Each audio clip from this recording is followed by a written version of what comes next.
Hola a todos nuestros seguidores de Zona Psique. El día de hoy estamos en Diálogos de Zona Psique, episodio número 19. El día de hoy tenemos un invitado bastante especial. Les comento una breve introducción acerca de él. Él es maestro en artes visuales por parte de la UNAM.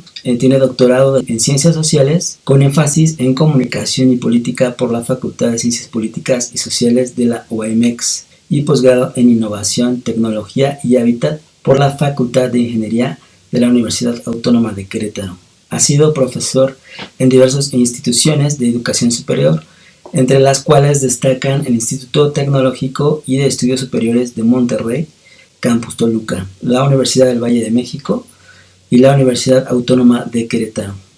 Actualmente es profesor investigador de tiempo completo en la Facultad de Arquitectura y Diseño, mejor conocida como la FAD, y de la Universidad Autónoma del Estado de México, UAM. Es autor de más de 50 artículos indexados, 20 capítulos de libros y 5 libros relacionados con la producción simbólica de grupos y comunidades con fines autopoéticos y de sustentabilidad, así como sobre gestión estratégica del diseño. Es conferencista y ponente de congresos nacionales e internacionales sobre diseño, sustentabilidad y bioética. Sus líneas generales de aplicación al conocimiento se relacionan con la producción simbólica en grupos sociales como fundamento del diseño estratégico para el desarrollo sostenible de comunidades marginadas y vulnerables. Y bueno, les presento, él es el doctor Miguel Ángel Rubio Toledo. Hola, ¿cómo estás, Miguel? Hola, Charlie, muy buenas noches, muchas gracias por la invitación. Pues bueno, vamos a platicar un poquito, voy a tratar de ser de no entrar en demasiados detalles, sino que sea más bien como de alguna como para divulgar un poco lo que trabajamos finalmente, ¿no? Claro, exactamente. Y bueno, la temática del tema es los símbolos sociales. Y pues para comenzar, ¿verdad? Una breve introducción. Podríamos decir que McClung afirma que lo que constituye cualquier persona, palabra, marca, sonido u objeto de expresión que se emplee para llamar la atención sobre un programa, idea, movimiento, objeto o servicio social se es considerado un símbolo social, ¿cierto? Así es, sí. El asunto, por ahí lo que yo quisiera retomar es desde el asunto del estudio de los signos, que bueno, es la disciplina que lo estudia, es la semiótica. Claro. De alguna manera yo tengo cierta experiencia, no soy experto, sería absurdo que lo dijera, pero bueno, hemos leído algunas cosas, seguimos algunos autores como Eco, algunos de ellos estructuralistas, postestructuralistas, relacionados con la antropología, la comunicación, y básicamente todo eso en función de los propios signos, ¿no? Entonces, hay mucho que platicar al respecto, ¿no? Claro, que pues la semiótica se considera la ciencia de las ciencias, ¿no? Porque estudia esta base de la comunicación. Así, ¿no? Es. Dice Humberto Eco que, bueno, tiene un textito por ahí, bueno, tiene varios textitos. Uno de ellos es Introducción al Estructuralismo, según recuerdo, y tiene un pequeño apartado que dice, o que se llama La vida social como sistema de signos. Exacto. A partir de ello, él desarrolla una serie de posturas sobre un poco lo que en su momento también habría dicho un lingüista, Wittgenstein, sobre los juegos de lenguaje, es decir, todos son juegos de lenguaje, todos son signos, todo Exacto. Lo que podemos observar y desarrollar no deja de ser signos que tanto producimos como consumimos también. Exacto. Entonces, en función de esta relación, que también por ahí otros autores que hablan de ello en el interaccionismo simbólico, trato de meter demasiadas posturas teóricas, Ajá. Pero también hablan un poquito de eso, cómo nos observamos, es decir, la parte simbólica en la vida social se observa desde lenguaje, y no solamente lenguaje, el español como tal, sino en una serie de cosas que podemos platicar en el modo particular de expresión de este español, digamos. No es lo mismo, diría por ahí Saussure, que era el padre, digamos, claro. junto con algunos otros, Saussure o Peirce, que son, digamos, los padres de la semiótica o la semiología, Exacto. Dependiendo de la postura. Entonces se trata de observar todo lo que podamos encontrar en términos generales de poder interpretar, comprender toda el cúmulo de signos que se nos van presentando en la vida, desde, insisto, el habla, que es una de las partes de las que habla Saussure. El habla es a diferencia de la lengua es el español, y el habla por su parte es el modo de decir ese español. De repente no entendemos cómo hablan los cubanos o los veracruzanos, las personas de Yucatán, y no es porque no hablen español, sino porque su propio, la tesitura de su lenguaje tiende a ser distinta dependiendo de cada una de las, y entonces algunas palabras incluso las confundimos o las convertimos de repente en palabras no adecuadas, o en algunas de repente tienen 2 o 3 significados, se vuelven semánticas, ¿no? En este sentido. Sí, exactamente. Y muy bien lo que comentas de los símbolos y signos, porque estos únicamente son referidos para el ser humano, y esto crea la cultura, ¿no? Básicamente. Entre estos símbolos sociales, pues figuran la iglesia, una escuela, ¿no? Las personas, el mismo Jesucristo es un símbolo. Carlos Darwin, podríamos decir que es otro de los grandes símbolos también, ¿no? Y bueno, todas estas, dijéramos, infieren en esta absorción de los símbolos, de cómo los entendemos, ¿no? Cómo ciertos grupos sociales entienden a ciertos símbolos y que difieren muchísimo de otros grupos sociales, ¿no? Claro. Dicen que uno de los principales problemas de la humanidad es justamente la falta de comprensión en lo que el otro dice, en lo que el otro pretende. Digo, entiendo que parte también de la comunicación, y los psicólogos evidentemente se lo saben muy bien, es el asunto de la comunicación. Es decir, si tenemos ciertos códigos y otro tiene otros códigos y de repente no empatan dichos códigos, entonces se convierte en una locura, en un pandemonio, no tenemos una torre de Babel, digamos, nadie se alcanza a comprender. Si tenemos esa comunicación, tratar de establecer los mismos códigos, que son ciertos sistemas de valores, estos códigos, y podemos comprendernos, solamente sería agregar respeto por la postura del otro, y creo que muchos de los problemas se resolverían, ¿no? En términos políticos, sociales, culturales, e incluso yo me atrevería a decir todavía más allá, en términos de códigos de pareja, ¿no? Incluso de relaciones entre padres, hermanos. Es muy cierto. Parejas, ¿no? Hasta hace poco tuve un podcast con una compañera psicóloga donde hablábamos sobre la comunicación en pareja, precisamente, y tienes mucha razón, o sea, cómo influye el lenguaje, el cómo decimos ciertas cosas que creemos que el otro va a entender, ¿no? Entonces, aquí me recuerda mucho a una frase de Jacques Lacan, psicoanalista francés, que él dice, yo estoy seguro de lo que digo, pero no estoy seguro de lo que tú has entendido, ¿no? Así es, sí, es un tema curioso. Yo pues soy profe, ¿no? Desde hace muchos años, 28 años, este año cumplo ya 29 años en la universidad. Cuando me toca dar esta clase de semiótica, ponemos algunos ejemplos que me parece de alguna manera que pueden servir, insisto, no solamente para efectos de diseño, sino especialmente para su vida cotidiana, ¿no? Que es un poco lo que maneja Eco ahí. De repente les digo, bueno, ustedes cuando le coquetean a una chica, ¿cómo es? ¿Qué es lo que ustedes, qué signos emanan de ustedes? O cuando ustedes creen que una chica les está coqueteando, ¿qué signos ustedes observan? Exacto. Y entonces así como que pues nadie lo entiende, ¿no? Dicen, pues no sé. De repente alguien nos dice, oye, ¿te acuerdas de fulanita que te aventaba, te aventaba los perros en la secundaria? No, sí, ¿cómo no te acuerdas que te decía y te mandaba? Claro. No, a mí no, era a lo mejor otro.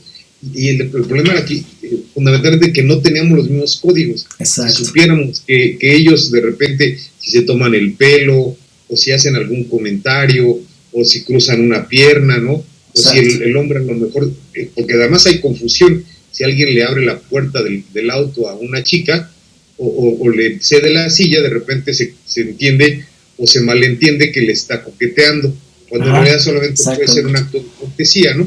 Entonces, hay una serie de asuntos ahí curiosos de repente no nos permiten tener una comunicación, insisto, digamos, eficiente o eficaz, ¿no?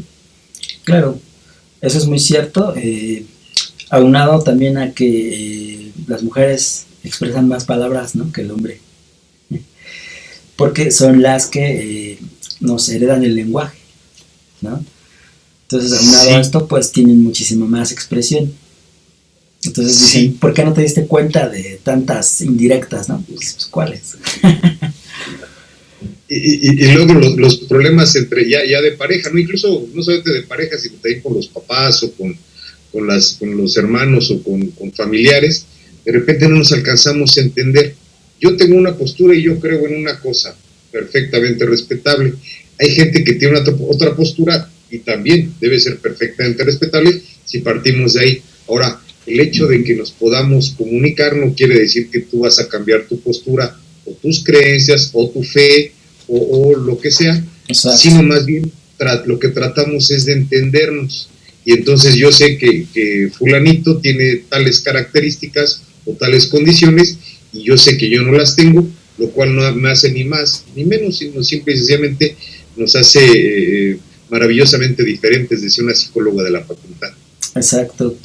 Y uno de esos conceptos en los cuales pues difiere mucho de persona en persona, pues es el concepto del amor, ¿no? Por eso hay tantas confusiones, tantos malentendidos y sufrimiento psicológico también por lo mismo, ¿no?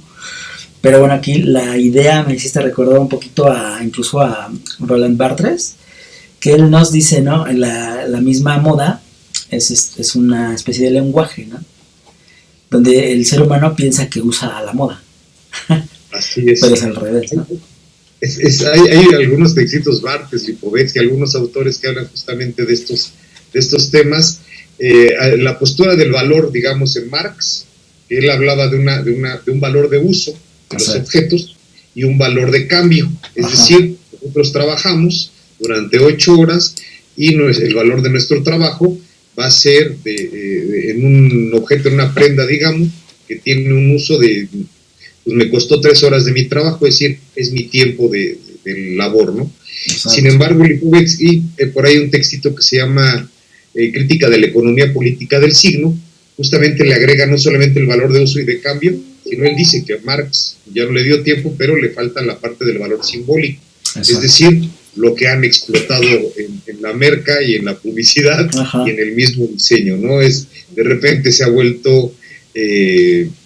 francamente, bueno, no hay que ir muy lejos, ¿no? Este consumismo espantoso un ejemplo simple de los iPhones, ¿no? Por ejemplo, que la gente quiere el último iPhone porque el final del teléfono puede que tenga algunas características mejores, mejor camarita, ¿no? Mejor, pero en realidad lo que busca la gente es decir, tengo un iPhone, ¿no? La última versión que me cuesta 35,000 pesos, ¿no? Híjole, pues, o el auto, ¿no? También. Claro. Entonces, esa parte del valor simbólico es la que Lipovetsky le agrega en esta crítica de la economía política del signo, ¿no? Claro, y ahí te me adelantaste un poquito porque sí iba precisamente a eso, al valor que se le da socialmente a las marcas. Pero bueno, aquí regresando un poquito a la idea de McClung-Lee, él añade, ¿no?, que dijéramos las correlaciones de expresión son muy numerosas. Se refiere a una manera en que contemplamos objetos, ideas, ¿no? Las instituciones, ciertos fenómenos sociales, ¿no?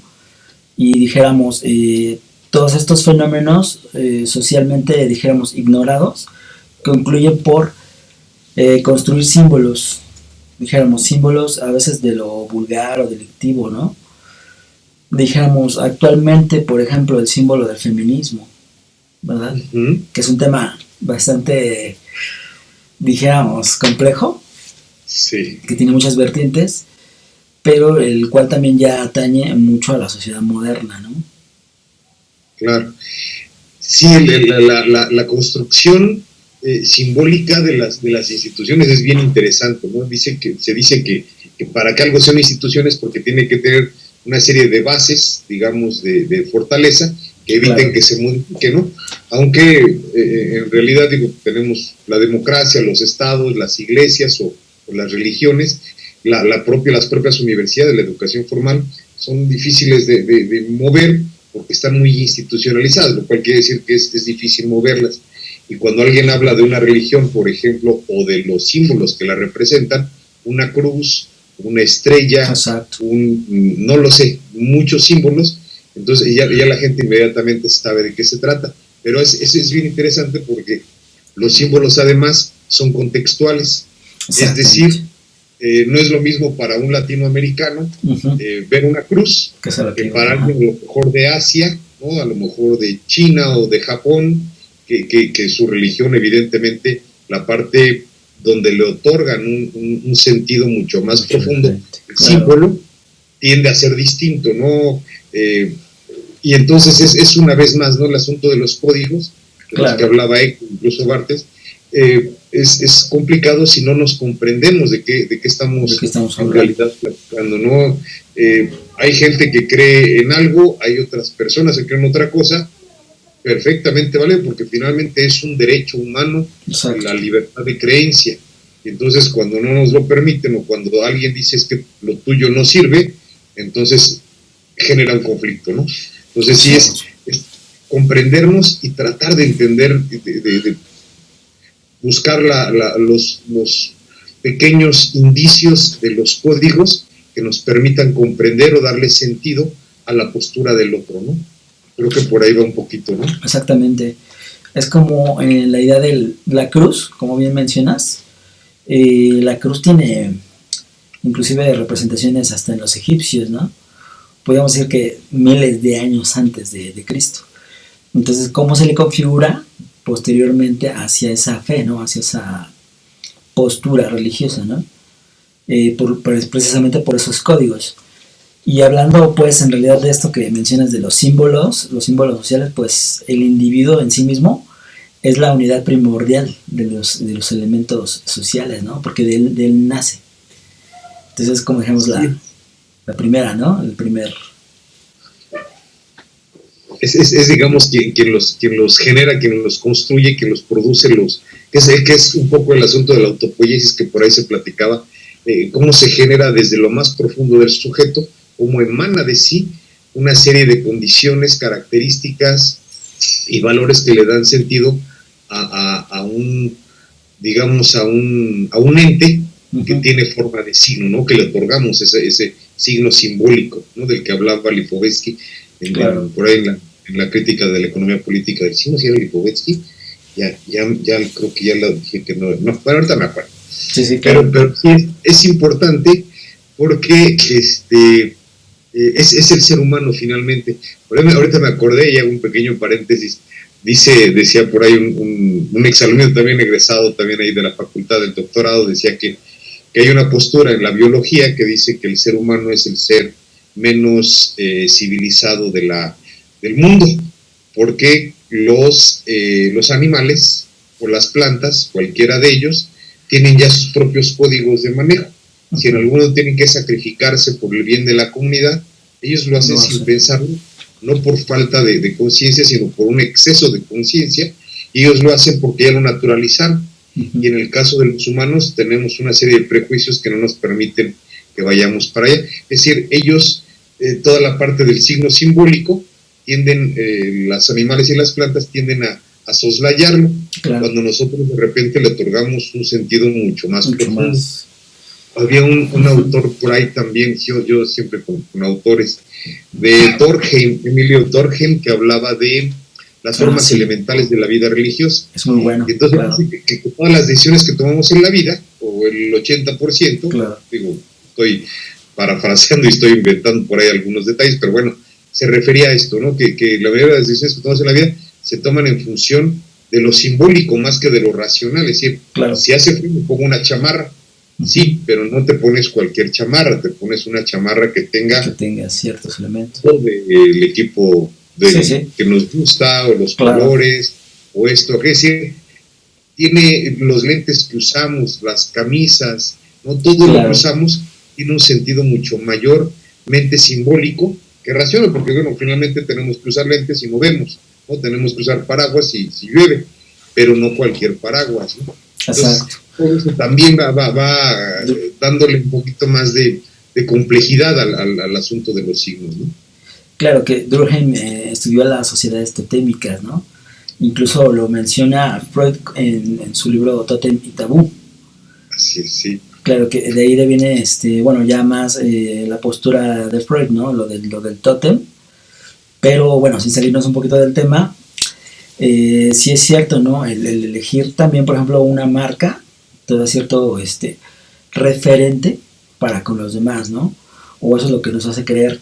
Ahorita lo que me comentabas acerca de la naturaleza y esto de su cierta inteligencia, ¿no? Que tiene. Y yo recuerdo mucho el cómo se comunican los lobos, ¿no? Los lobos en sí, cuando van en fila, el lobo más viejo va hasta enfrente, ¿no?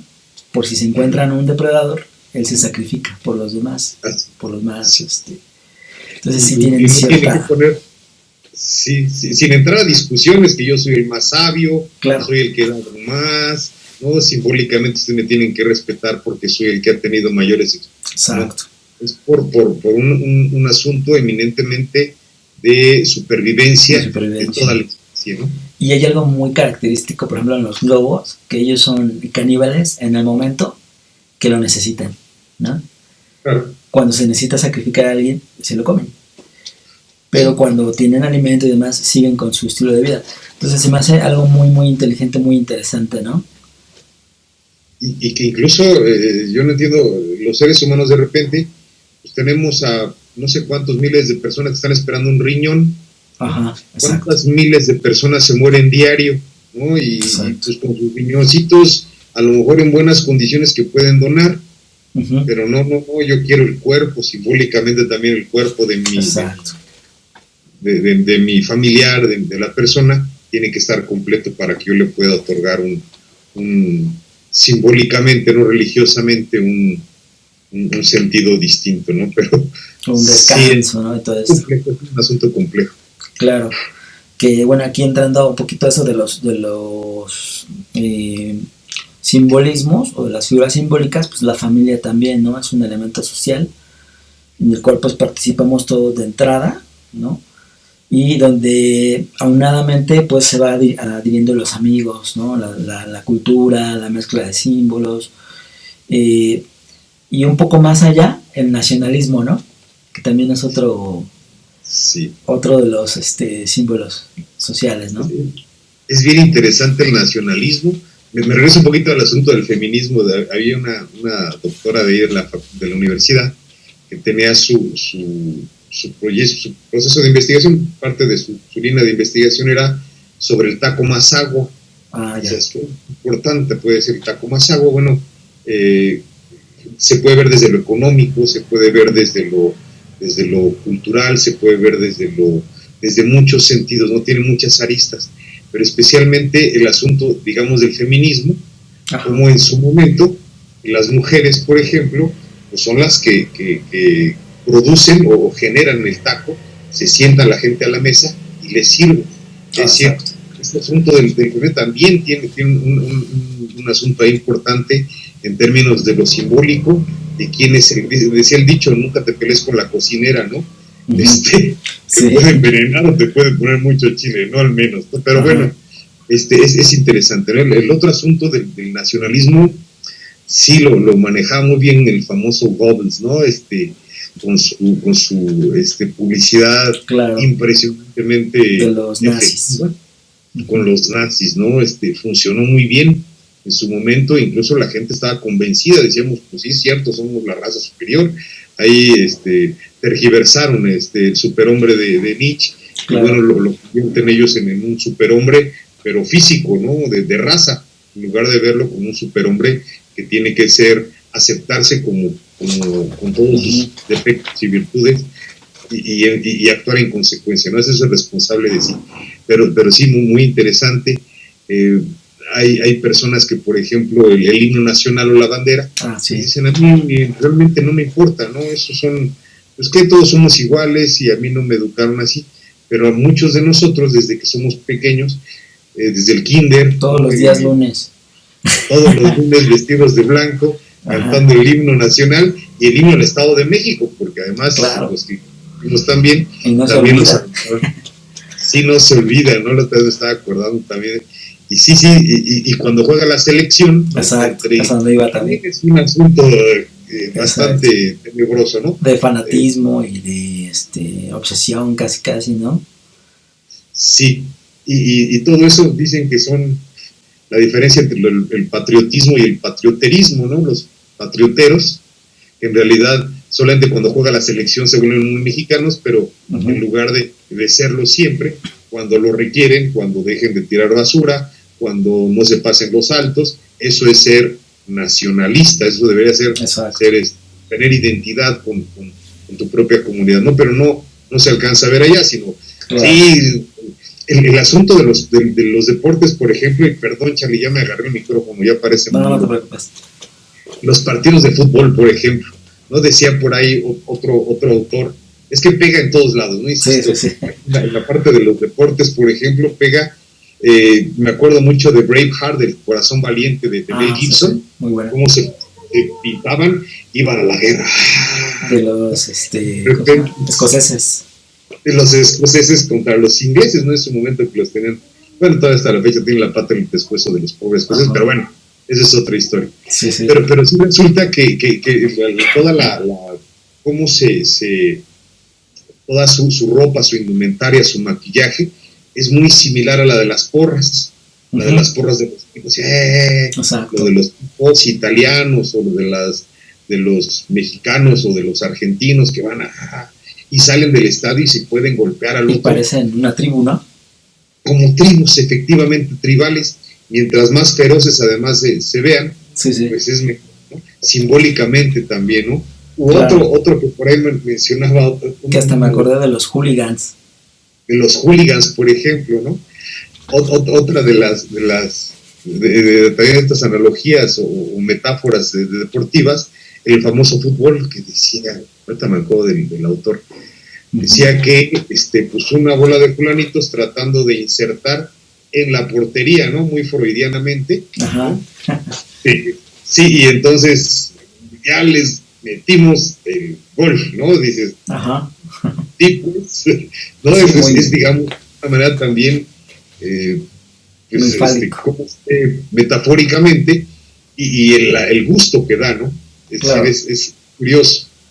Claro, inclusive Sigmund Freud en su libro El Yo y la psicología de las masas menciona, ¿no? Que el sujeto cuando está en grupo, su mentalidad, su psique tiende a regresar como si fuera 10.000 años antes, ¿no? Se vuelve precisamente tribal, se vuelve muy, dijéramos,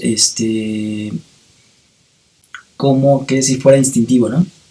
Así es, sí, lo más animal, digamos, ¿no? Entre comillas, sí, muy del cerebro primario. Y ya pasaba en varias ocasiones, ¿no? O sea, no precisamente en fútbol. En algún momento Metallica tocaba con Guns N' Roses. Guns N' Roses no se presentó y la gente enloqueció, arrancó butacas, asaltaron tiendas, ¿no? Entonces es un fenómeno, dijéramos, de las masas, ¿no? Sí, y está directamente pegado al hombre, a cómo lo construye y cómo construye sus propias emociones en función de lo que le representan los símbolos. Exacto. ¿No?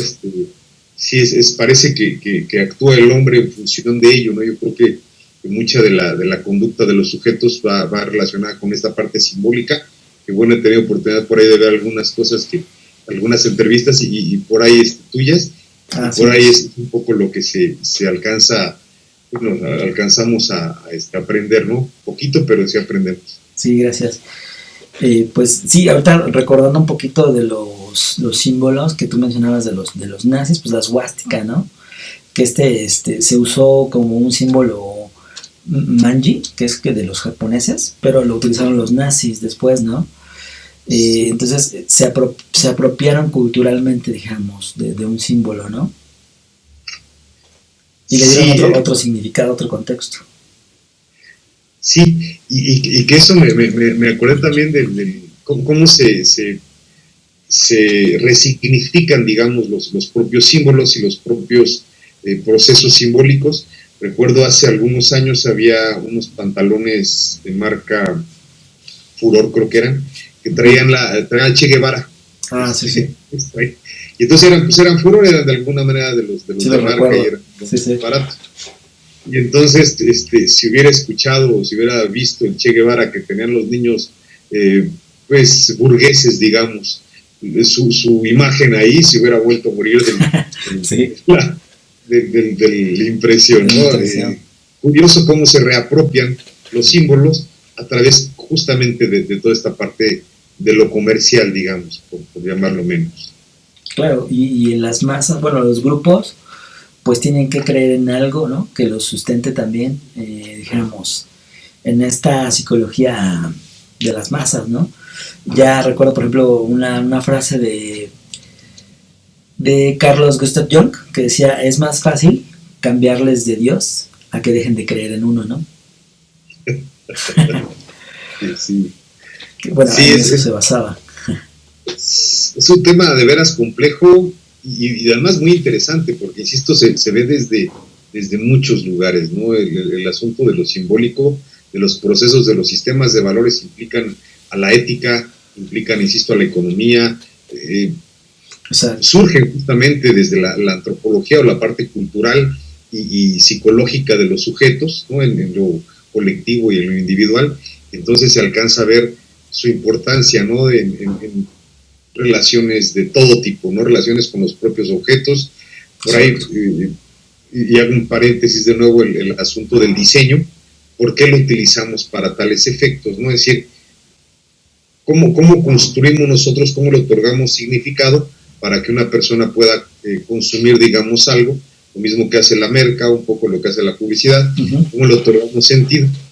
Y entonces, la disposición de los objetos en un espacio es un lenguaje, ¿no? Un poco me regreso a Wittgenstein, sobre los juegos de lenguaje. Todos son juegos de lenguaje, y de repente lo observamos de una manera y de repente de otra, pero el papel, por ejemplo, de lo que hacen los diseñadores es justamente establecer los valores fundamentales exactos para que el consumidor los pueda consumir a partir de sus propios valores simbólicos, curiosamente.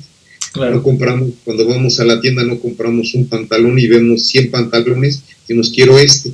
Oye, pero es que hay otros que son más baratos, sí, pero yo quiero este. Es decir, tiene ciertos rasgos desde la propia psicología, vamos a decir, o de lo propio simbólico de los sujetos, que dicen que yo quiero solamente este y no los otros. No, los otros finalmente no tendrán que estar ahí, ¿no? Sí, ciertamente, digo, la marca es un bien intangible, ¿no? Y por ende, ese bien intangible tiene un valor inclusive monetario más grande, el derecho de la marca, que los bienes físicos de la empresa, ¿no? Porque está estructurada precisamente en el comprador, en el usuario, ¿no? Es quien fundamenta las marcas, ¿no? Ya está, por ejemplo, el reto Pepsi, que les costó 18 billones de dólares, ¿no?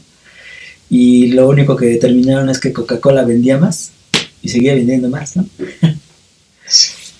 Que es sí. Y bueno, en términos comerciales, tú eres experto en ello, ¿no? Tu tesis fue sobre neuromarketing, respetos, ¿no? Muy sí, interesante. Gracias. ¿Cómo es posible que un producto que no tiene digamos, un valor desde el punto de vista nutricional, como es la coca, por ejemplo, exacto, sea lo más vendido, ¿no? Ajá. ¿Por qué la gente toma coca, no? Sí, puede tener, es sabrosa, ¿no? Pero igual que puede ser una chaparrita, ¿no? O alguna otra marca, ¿no? Pero no, coca, ¿no? ¿Y por qué sabe diferente la coca a una Pepsi? O si le pones ron, ¿no? O si te la tomas de tal forma o lo que sea. Pero curiosamente es simbólicamente o comercialmente se convirtió en ello, ¿no? Me acordé también de la película esta de Los dioses deben estar locos. Ah, sí, es muy buena. Es genial. Es graciosa, pero tiene muchos símbolos. Sí. Y entonces, pues, era un objeto, ¿no? Y era una tribu y lo veían y decían, pues, ¿para qué sirve? Para hacer sonidos, ¿no? Para romper piedras, o para eso, para aquello.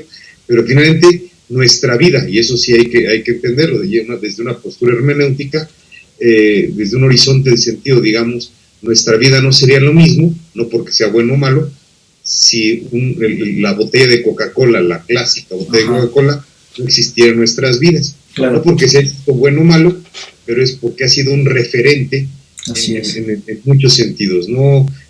Bueno para unos, malo para otros, ¿no? Un poco el asunto de los arquetipos junguianos, ¿no? También. Claro, y eso ya lo experimentó la misma Coca-Cola, ¿no? Cuando sacó The New Coke, que fue un rotundo fracaso, ¿no? Porque la gente ya tenía en su simbolismo a la Coca-Cola clásica. Así es. Entonces dijeron, no queremos nada nuevo. Ya me acordé, no era Lipovetsky, el de la crítica de la economía política, el signo es Baudrillard, ¿no? Jean Baudrillard. Sí, es muy bueno. Sí, claro. muy interesante. También hablo un poquito de esto, ¿no? De algunos textitos sobre pues son algunas posturas, digamos, antiimperialistas, antimarcas, anti todo esto, que es a lo que nos ha llevado, ¿no? Un poco el asunto de lo simbólico en términos de lo comercial. Claro. Y aquí me recuerda un poquito lo de el mismo símbolo de el dinero, el símbolo de los pesos, el dólar. Cómo tiene, según esto, su origen, ¿no? En la masonería, en la columna con la serpiente, ¿no? Sí. Ese simbolismo, ¿cómo ha quedado o cómo ha permeado, ¿no? En la cultura. Sí, y de ahí aparecieron algunas de las estas teorías conspirativas, ¿no? De si los que son, ¿qué les llaman? Reptilianos, ¿no? Y algunas cosas que, bueno, no sé qué tanto sean ciertas, ¿no? Pero digo, algunas cosas suenan un poco raras, algunas no tanto, pero bueno, no dejan de ser también creencias, ¿no? Es bien interesante. Sí, ya más modernas, ¿no? Pero aún así son mitos, ¿no? O muchos de ellos son mitos o creencias, ¿no? Así es. Y ahorita me acuerdo también de otra de las posibles aplicaciones del estudio de los signos, más que como algo simbólico o de una envergadura importante en términos simbólicos, sino más bien en términos utilitarios. Me acordé de lo que hacen, por ejemplo, los psicólogos industriales, cuando se hace una entrevista de trabajo, ¿no? Que les platicaba yo a mis alumnos, les digo, ellos lo que hacen es una lectura del sujeto, claro. Lo entrevista el que se supone que es el que va a quedar de jefe, ¿no? O de coordinador o recursos humanos, y lo entrevista y está platicando uno frente al otro, y atrás está, o a un lado, o en una cámara Gesell, están tomando notas, ¿no? Y viendo si tiene aquí el fruncido, porque a lo mejor se enoja, ¿no? Su pelo, sus uñas, su ropa de marca, o si es imitación, ese tipo de lentes, lo leen al sujeto, y no lo leen en mal plan, sino porque tiene que embonar justamente el perfil del puesto en el perfil del sujeto. Y lo más parecido que se encuentra es lo que le da sentido, ¿no? Entonces, exactamente. Entonces también puede pegar, digamos, en términos de lo laboral o para ir a conseguir una entrevista de trabajo, ¿no? Es otra de las cosas que también en términos de diseño, lo que le pedimos también de repente a los chicos, que se diseñen a sí mismos, ¿no? Que se diseñen el asunto de la imagen política o de su autoimagen. O corporativa, claro. Diseño de imagen es bien interesante. Sí. Ejemplos, por ejemplo, los políticos, de repente,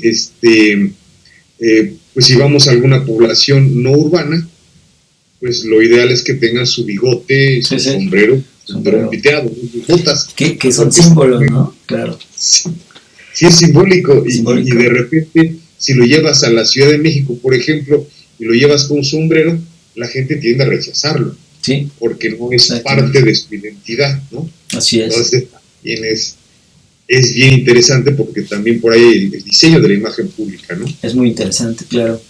Sí, pues de hecho el primer político que utiliza neuromarketing es Obama. Y es muy interesante porque también gesticula mucho con el cuerpo.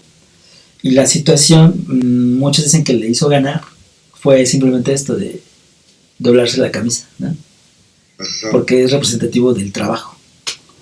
Entonces, elementos que dices muy básicos, pero para el cerebro representan algo muy, muy profundo, ¿no? Sí, eso además de que, bueno, como es una persona de afroamericano, también por toda la historia simbólica, ¿no? Claro. que viene trabajando muy fuerte, normalmente los han soslayado, los han discriminado, bla, bla, bla. Pues históricamente también tiene un valor simbólico importante, Así a es. diferencia de un blanco común y corriente que no ha sufrido históricamente ese tipo Claro. de menoscabo, ¿no? Así es. Que bueno, ahí la contraparte sería Adolf Hitler, ¿no? Sí. Que también gesticulaba mucho, hacía expresiones mucho con el cuerpo, símbolos de poder, ¿no? Ajá. Que, Sí. que a fin de cuentas el mismo cuerpo también es otro de los grandes símbolos, que inclusive los mismos vikingos lo representaban en runas, ¿no? Así es, sí. Otro ejemplo que también ponía yo con los muchachos es un profe, por ejemplo, cuando se para frente a grupo, y es un poco el lenguaje de los objetos y también el lenguaje corporal, cómo hablamos, cómo nos movemos, el tono de nuestra voz, Claro. la forma en que miramos, y de repente vemos cómo hay profes que de repente se retrotraen atrás del escritorio, Sí, sí. valga la redundancia, y desde ahí dan su clase porque tienen un objeto que hace barrera Exacto. con los alumnos, ¿no? Así es. Mientras hay profes que de repente, mis respetos, se mueven entre Por los todos alumnos, lados. los tocan y entonces, Sí, sí. y es diferente porque se puede observar el carácter y la personalidad del profesor. Así Normalmente los profesores más eficientes, digamos, en el proceso de enseñanza-aprendizaje son aquellos que tienen esta capacidad de moverse, ¿no? Esta capacidad histriónica, valga la expresión, Claro. que también podemos ir al asunto del teatro, ¿no? Un poco la capacidad de moverse y de hablar de manera, digamos, persuasiva, o Sí. lo suficientemente persuasiva, ¿no? Exactamente, porque ahí la voz también implica, ¿no? Como si fuese otro símbolo más. Que de hecho el psicoanálisis estudia mucho esto de la voz, ¿no? Y cómo interpretamos la voz. Sí, y por ahí también, me imagino, no lo sé, no estoy seguro, porque bueno, solamente lo he leído, dicen que las mujeres, a lo mejor es un asunto más que biológico o que es más bien un asunto social. Una mujer tiende a escuchar más que a mirar, y entonces el asunto Claro. si quieres hablarle a una mujer y convencerla, o más bien si quieres convencer a una mujer, más que sea con tu apariencia, es con olores y con tu voz, y Claro. diciendo las palabras adecuadas. Cuando los hombres, por ejemplo, somos muy visuales, Exacto. a lo mejor aquí nos ha enseñado la televisión o ahora el internet, ¿no?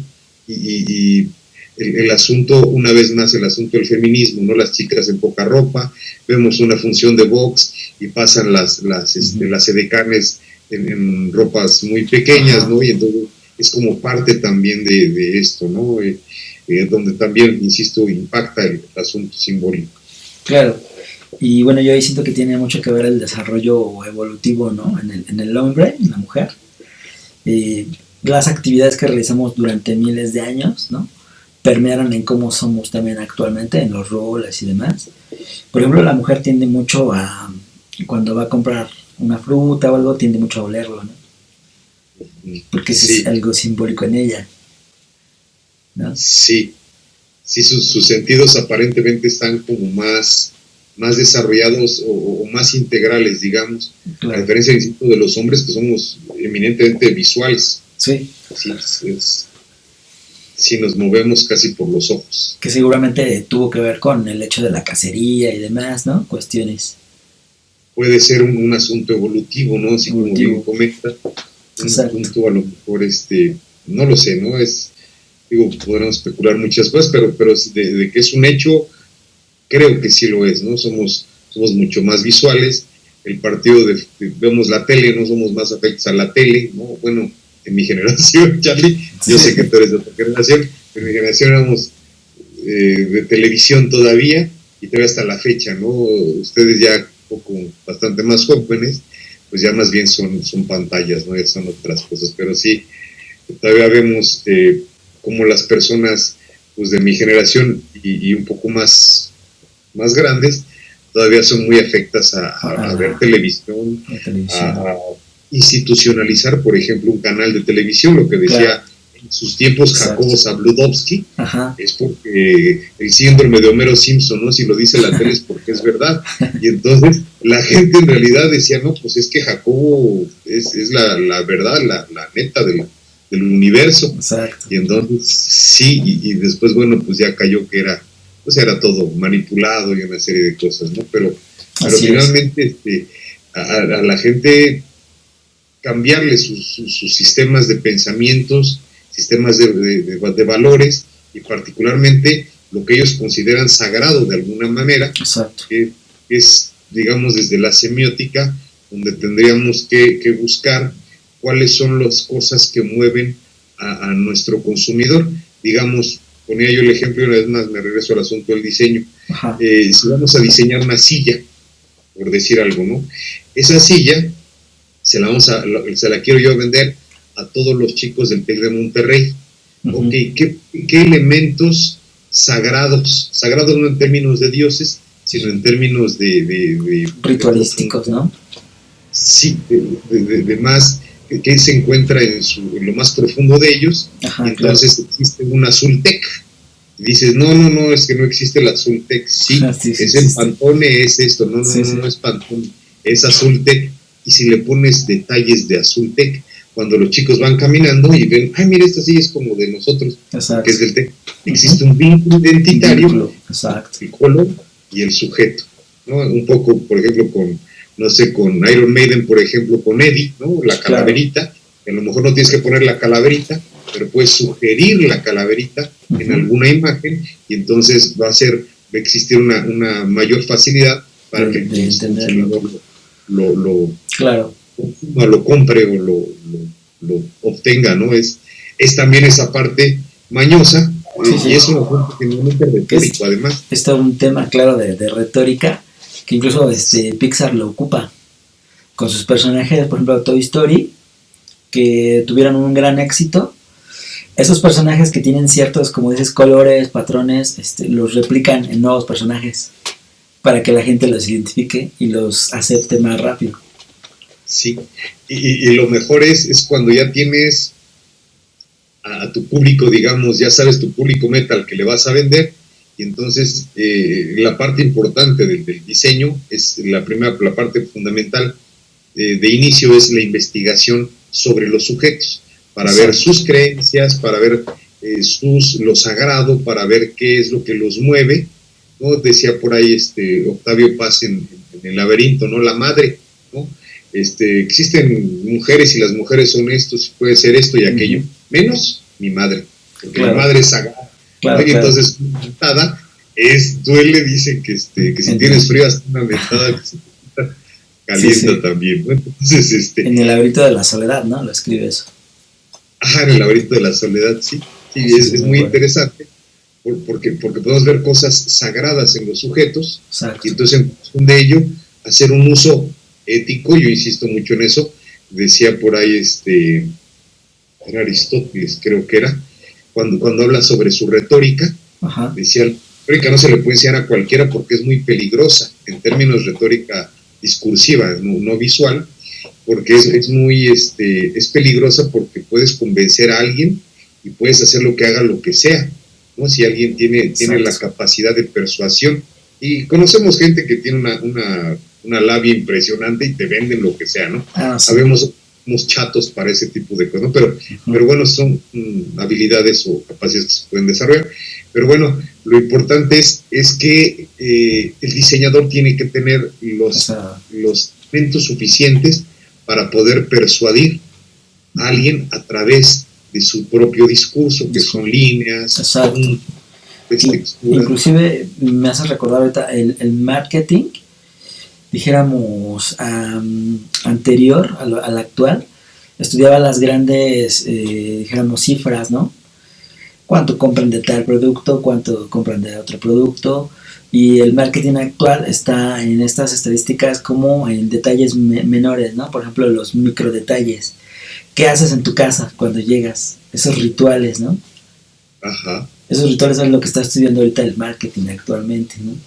Sí, hay un texto que se llama La interpretación de las culturas, de Giddens. Ajá, exacto. No, bueno, sí, creo que es de Giddens. Y entonces él dice que para que puedas interpretar un grupo social, o para que puedas comprender sus fundamentos, la parte, digamos, habitual y cotidiana de lo sagrado de ellos, del grupo, es a través de los pequeños detalles justamente. Exacto. Es decir, si trae aretes, qué tipo de aretes son, si son de oro o no son de oro, qué tipo de formas tienen, su vestimenta, si son zapatos de tacón o tienen tales características, el material, el lenguaje de los propios materiales, si es de lana porque a lo mejor hace frío o solamente es de lana porque está de moda, es decir, todo ese tipo de cosas son los que nos permiten comprender a los sujetos en términos grupales y de alguna manera en lo que le corresponde en términos particulares, ¿no? Claro. Entonces, también está bien interesante esa parte. Claro, y cómo vamos adhiriendo ciertos tipos de rituales, ¿no? Por ejemplo, antes era común que tú merendabas tus cornflakes, ¿no? Que diga, tú desayunabas tus cornflakes, pero actualmente ya hay en el desayuno, en la tarde, la gente los consume a cualquier hora, ¿no? Y eso le impresionó al marketing. Inclusive, bueno, está la historia del tocino con los huevos, ¿no? Que no se vendía el tocino y le dijeron en algún momento a Edward Bernays, ¿no? Que es sobrino de Sigmund Freud, que cómo les ayudaba a vender ese producto, ¿no? Y él creó en base de refuerzo, creó este ritual, ¿no? De que el desayuno con huevos y tocino es saludable, ¿no? Aunque en realidad no lo es. Lo hizo a través de periódicos, ¿no? Con ciertas entrevistas de médicos y en varios periódicos la gente fue creyendo esta idea de que era saludable. Ajá. Y es el desayuno clásico del país más poderoso del mundo, ¿no? De los gringos. Así es. Su tocino con sus huevitos, huevitos estrellados, ¿no? Y eso era porque no se vendía, ¿no? No me sabía la historia, pero sí. Realmente, una vez más, ¿no? Pega en todos lados, ¿no? ¿Qué decir del asunto del arte, el asunto de la merca, del asunto en todos lados pega, ¿no? Es bien interesante, claro. Da para muchísimas horas de libros y libros y pláticas y pláticas. Exactamente. Pues yo creo que se nos ha ido el tiempo muy rápido. Agradezco mucho tu tiempo. No sé si quieras dar algunas palabras como para una idea final, para cerrar. Sí, como no, muchas gracias, Charlie. Bueno, de antemano sí lo cuenta. Muchas gracias por la invitación. Lo poquito que uno medio puede saber sobre algunos de estos temas, pues ojalá el público, digamos, se interese, pueda comprender a lo mejor algunas cositas más y ver la importancia en realidad de todo, de cómo nos movemos, por qué nos movemos, especialmente es digamos, lo que nos motiva a movernos para un lado o para otro. Exacto. Y bueno, lo poquito que por ahí que comentamos acerca de pues la postura de los diseñadores, uh-huh. Bueno, creemos que por ahí nos podemos mover, aprovechando, ¿no? Haciendo uso un poquito de la parte simbólica, ¿no? Pero muchísimas gracias una vez más, seguiremos trabajando y bueno, ojalá otro día nos podamos volver a ver y platicaremos horas y horas, ¿no? Sobre esto. Muchas gracias. No, pues muchas gracias a ti por el tiempo y por la oportunidad de tener aquí la entrevista. Gracias, estamos en comunicación y espero en alguna otra ocasión pues comentar contigo algún otro tema. Con todo gusto, me daría mucho gusto. Muchas gracias. Gracias, muy estamos en comunicación. Órale pues, chao.